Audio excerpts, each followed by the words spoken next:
My name is Sebastian and I'm a final year student at Richmond University. Hi, my name is Soulaima Mouawad. I'm an associate professor in marketing and the program director for the BA in fashion management and marketing. So we've created this short video to give you some insight into the program.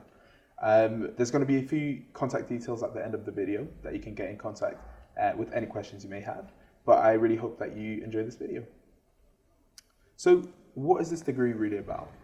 So this program ensures that students have an innovative and visionary approach as marketeers, but not marketeers, specifically as fashion marketeers and fashion brand managers.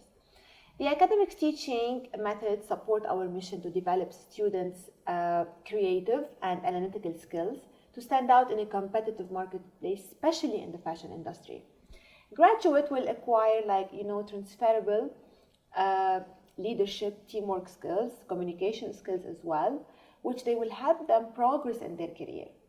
And on completing this program, students, they will be able to apply for 4 exemptions, all certificate levels, which are all available on the website to see. One of them is the Carter Institute of Management Accountants.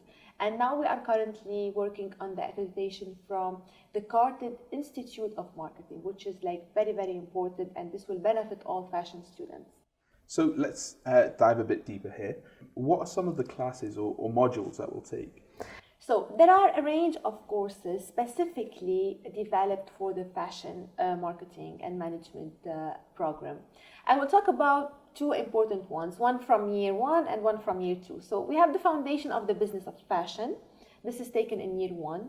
This course acts as a foundation to the world of fashion from a business point of view. The course investigates the notion of what a customer is and separates this out from customers within the context of fashion. Because here there's something very important. Consumers, in general, they are different. A fashion consumer is completely different than any normal consumer. So you will learn that in this course.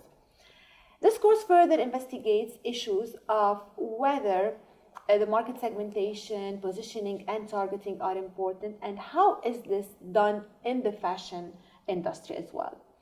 The course ends with some fundamental discussions on the role of business strategy within the business fashion environment as well.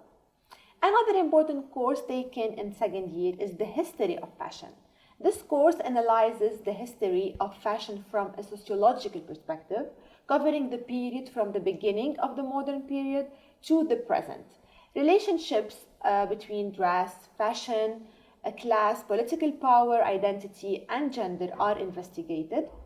And while the primary focus is in fact upon the historical development of fashion and Western fashion, there is also a care about how this has affected today's consumers. Okay, great. Now, can we discuss internships? I just wanted to ask, when would you take it, and do you recommend students take it?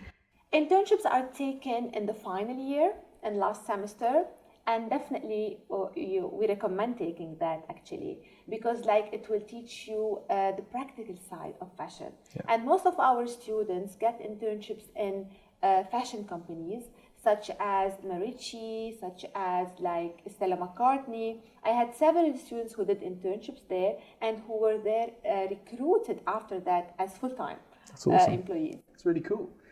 So I know you kind of touched on that just right there, but what have students gone on to do after graduating from this program? So as mentioned, most of our students got positions in fashion companies. And most of them as well, they have developed their own fashion brands. They have been an entrepreneurs, and which was really amazing. One of them is the Marucci student. It's like a luxury brand. She opened her store in South Kensington, and this was really, really great. Yeah. Well, I just wanted to ask some frequently asked questions that I've heard at open day events. And I think the biggest one that I can think of, or the most frequent one, is how big are the classes?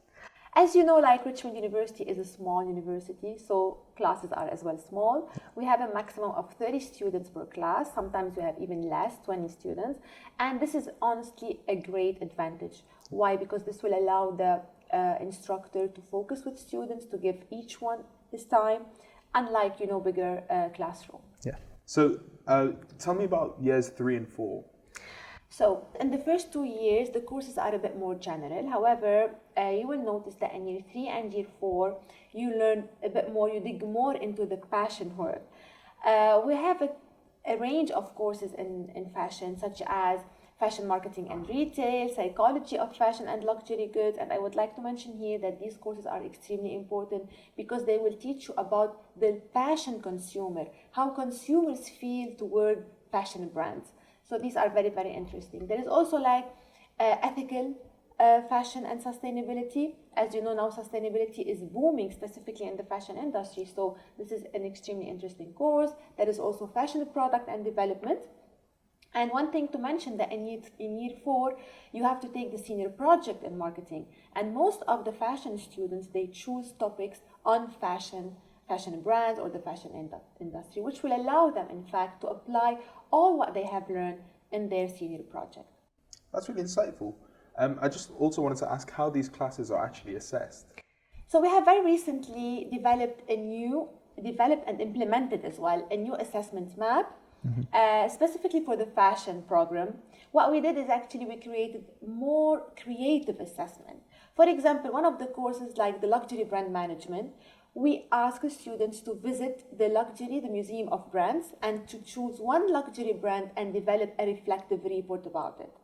Another thing is to develop a brand portfolio about the fashion brand. So we are trying to make a variety of assessment to go from the traditional assessment that used to be like report, essays, and things like that. Yeah. So thank you for watching this video. We hope that you found it really insightful. If you'd like to learn more, then please get in contact here.